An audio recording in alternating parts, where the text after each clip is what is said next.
নমস্কার, travel Quest India চ্যানেলে আপনাদের সবাইকে স্বাগত। আজকে আমাদের গন্তব্য আলমোড়া।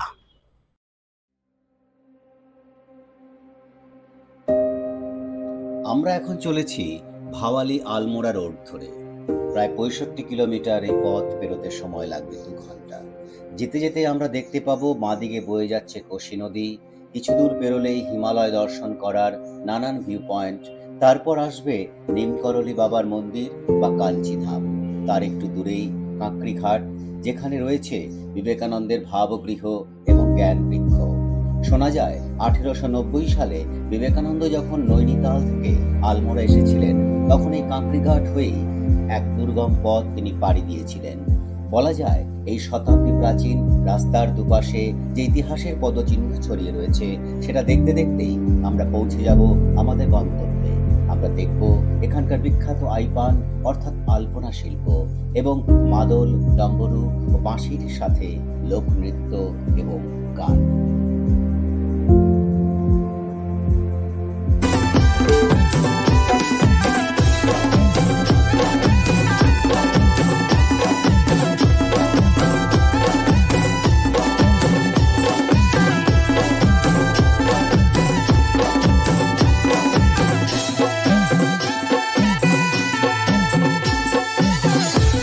একসময় হিমালয়ের বিস্তীর্ণ প্রান্তর জুড়ে এই কুমায়ুন এবং গাড়োয়াল, এই সমস্ত প্রান্তর জুড়ে রাজনৈতিক ক্ষমতার কেন্দ্রবিন্দু ছিল এই শহর।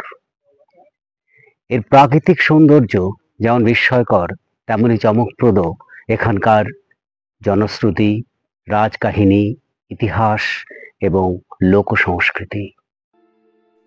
ইতিহাসের কথা বলতে হলে প্রথমেই বলা দরকার, সিমলা, মুসৌরি কিংবা নৈনিতালের মতো ব্রিটিশদের হাত ধরে এই শহর তৈরি হয়নি। এর ইতিহাস 450 বছরের প্রাচীন। জনশ্রুতি আছে যে 1560 সালে রাজা বালকল্যাণ চাঁদ এই অঞ্চলে শিকার করতে এসে দেখেছিলেন চোখের সামনে একটি খরগোশ কিভাবে বাঘে রূপান্তরিত হয়েছিল।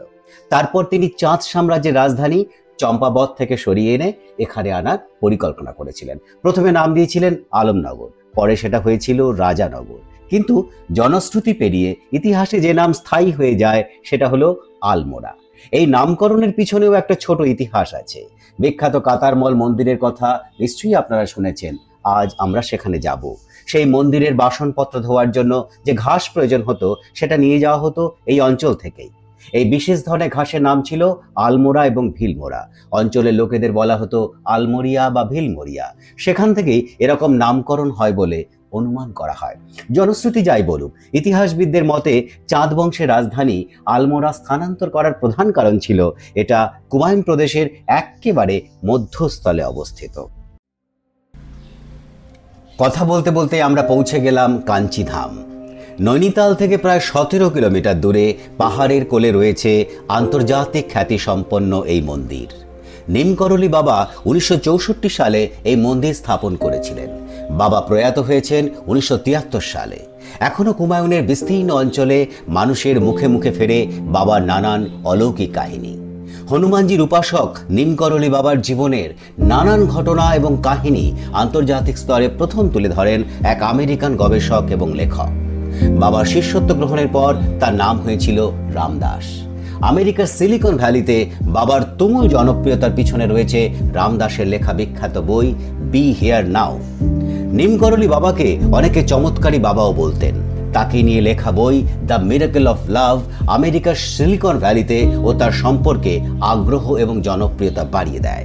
তার দর্শনার্থী হয়ে এসেছিলেন অ্যাপল কোম্পানির প্রতিষ্ঠাতা স্টিভ জবস, পরে এসেছিলেন গুগলের প্রতিষ্ঠাতা ল্যারি পেজ, এবং শোনা যায় ফেসবুকের প্রতিষ্ঠাতা মার্ক জুকারবার্গও এই কাঞ্চিধামে এসেছিলেন।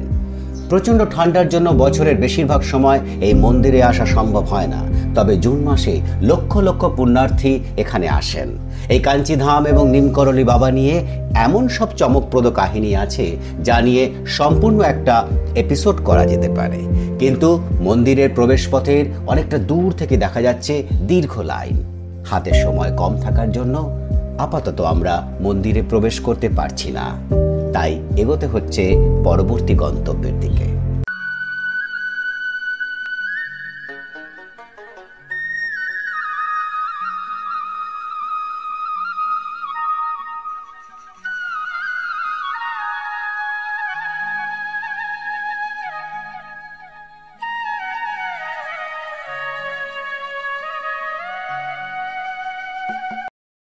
এই সেই ঐতিহাসিক স্থান যেখানে কোশি এবং সুয়াল নদী এসে মিশেছে। 1890 সালে এখানে এসেছিলেন স্বামী বিবেকানন্দ। এই কাঁকড়িঘাটের একটি আশ্রমে তিনি ধ্যানস্থ হয়েছিলেন। শোনা যায় তিনি বলেছিলেন তার আধ্যাত্মিক জীবনের একটি অতি গুরুত্বপূর্ণ সমস্যার সমাধান সূত্র তিনি পেয়েছিলেন এখান থেকে। যে জায়গায় তিনি ধ্যান করেছিলেন সেটা বিবেকানন্দ ভাব কেন্দ্র হিসেবে সংরক্ষিত রয়েছে। এখানে পর্যটকের সংখ্যা কম, তবে যারা আছেন তারা নিঃশব্দে ঘুরে দেখছেন এবং কেউ কেউ ধ্যানেও বসেছেন। যে পিপুল গাছের নিচে তিনি ধ্যান করেছিলেন সেই জ্ঞান বৃক্ষ হিসেবে এখানে রাখা আছে। যদিও আসল গাছটি 2014 সালের মধ্যে সম্পূর্ণভাবে শুকিয়ে যায়। ওই গাছ থেকে ক্লোন করে যে নতুন চারা গাছ তৈরি হয় সেটা 2016 সালে রোপণ করা হয়েছিল। এখন আমরা দাঁড়িয়ে আছি সেই পুনর্জীবিত পিপুল গাছটির নিচে। আমরা এসে গেছি অনেকটা পথ। একটু দূরেই দেখা যাচ্ছে আলমোড়া শহর। অনেক উপর থেকে দেখলে মনে হয় শহরটা যেন ঘোড়সওয়ারের মতো একটি পাহাড়ের পিঠে বসে রয়েছে। সমুদ্র তট থেকে উচ্চতা প্রায় 1642 মিটার। দুই প্রান্ত দিয়ে বয়ে গিয়েছে দুটি নদী, একটি কোশি বা কৌশিকী, অন্য নদীটির নাম সুয়াল বা শালমলি। ভৌগোলিক দিক থেকে কুমায়ুনের একেবারে কেন্দ্রে রয়েছে আলমোড়া। উত্তর দিকে গেলে বাগেশ্বর, পূর্ব দিকে পিথোরাগড় এবং চম্পাবত। আমরা এলাম দক্ষিণ দিক থেকে অর্থাৎ নৈনিতাল। পশ্চিমে রয়েছে রানীক্ষেত। পাহাড়ের পিঠ বরাবর চলে গেছে 450 বছরের পুরনো পাথরে বাঁধানো রাস্তা। শোনা যায় রাজা বালকল্যাণচাঁদের সময় থেকেই এই রাস্তার দুপাশে গড়ে উঠেছে বাজার এবং বসতি। এখানেই রয়েছে ঐতিহাসিক লালা বাজার। এই বাজার এলাকা অত্যন্ত জনবহুল এবং ঘিঞ্জি। আমাদের শহরে ঢুকতে হবে মল রোড দিয়ে, তাই পায়ে হেঁটেই যেতে হবে সেখানে। এই সেই লালা বাজার যেখানে রাস্তার দুপাশে নানা রং বেরঙের বাড়িঘর। কোনো কোনো বাড়ির দেওয়ালে পটচিত্রের আদলে নানান ছবি। কুমায়ুনী লোকশিল্পের বিশেষ ঐতিহ্যবাহী এই চিত্রকলা। এখানে অনেকের ঘরের দরজায় দেখতে পাবেন আইপান শিল্পের ছোঁয়া, বাংলায় যাকে বলে আলপনা। আধুনিকতার দাবি এবং নগরায়নের চাপে সেই ঐতিহ্য ক্রমে ফিকে হচ্ছে। মাঝে মাঝে চোখে পড়ছে ভাঙা বাড়ি এবং নতুন কনস্ট্রাকশনের চিহ্ন। এই রাস্তা থেকেই নানা অলিগলি পথ দিয়ে চলে যাওয়া যায় পল্টন বাজার, থানা বাজার এবং জওহরি বাজার। পল্টন বাজারের প্রাচীন নাম ছিল লালমন্ডি। ইংরেজ এবং গোর্খাদের মধ্যে যে যুদ্ধ হয়েছিল তাতে গোর্খারা পরাজিত হয়েছিল এবং পরাজিত গোর্খাদের এই লালমন্ডিতেই বন্দি করে রাখা হয়েছিল। লালা বাজার থেকে সোজা পায়ে হেঁটে চলে এলাম মল রোডে।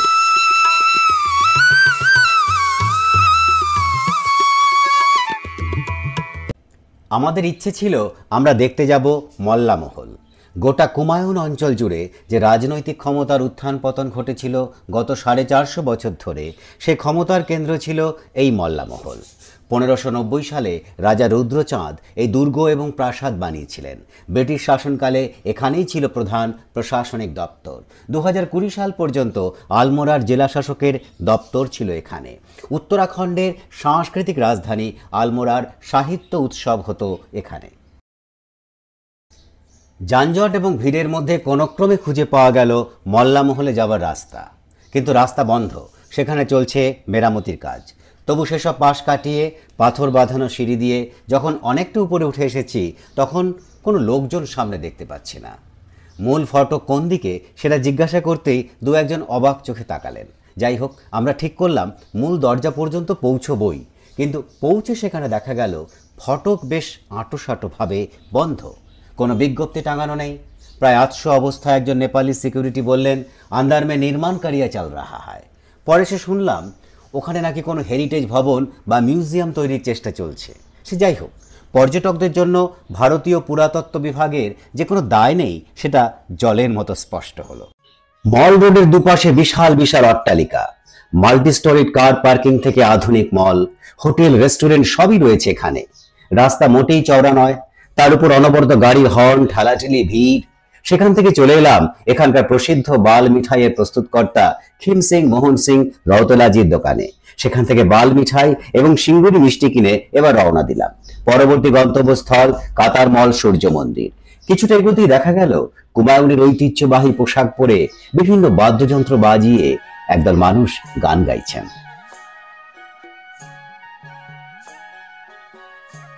আলমোড়া শহর থেকে প্রায় 12 কিলোমিটার ভেতরে এসে আমরা পৌঁছলাম কাতারমল সূর্য মন্দিরের কাছে। কোণার্কের সূর্য মন্দিরের পরই এটা ভারতের দ্বিতীয় বৃহত্তম সূর্য মন্দির। তবে ওঠার রাস্তা যেটা দেখছেন সেটা খুব খাড়াই, পাথরের সিঁড়ি দিয়ে বাঁধানো পথ। ওপরে উঠতে সময় লাগবে প্রায় 20 মিনিট। চলুন এগোনো যাক। আলমোড়া কিন্তু সিমলা, মুসৌরি বা নৈনিতালের মতো ব্রিটিশদের প্রবর্তিত শহর নয়। এই শহরের ইতিহাস কয়েকশো বছর প্রাচীন। একসময় এখানে রাজত্ব করত কৌতুরী বংশ। সেই বংশের রাজা কৌতরমল এই মন্দির বানিয়েছিলেন, সূর্য মন্দির। সেই থেকে নাম হয়েছে কাতারমল সূর্য মন্দির। আগ্রা রীতি অনুযায়ী এই মন্দির তৈরি হয়েছে। এই মন্দিরে প্রায় 44টি ছোট ছোট মন্দির রয়েছে চারপাশে, এবং মাঝখানে রয়েছে গর্ভগৃহ, যেখানে থাকে প্রধান দেবতা সূর্য দেবতা, গ্রহ দেবতা বলা হয় এখানে। আর এখানে মন্দিরের শৈলীর বিশেষত্ব এটাই হচ্ছে যে এখানে এই যে একটি ছিদ্র দেখা যাচ্ছে, এখান দিয়ে বছরের নির্দিষ্ট দুটি দিনে সূর্যের আলো এসে প্রথম আলো পড়ে গর্ভগৃহে যে দেবতা আছে তার মুখের উপর, এবং তখনই পূজার্চনা শুরু হয়। সূর্যের আলো কমে আসছে, এবার আমাদের বেরিয়ে পড়তে হবে। তাই আজ এ পর্যন্তই। দেখা হচ্ছে পরের কোনো ভিডিওতে।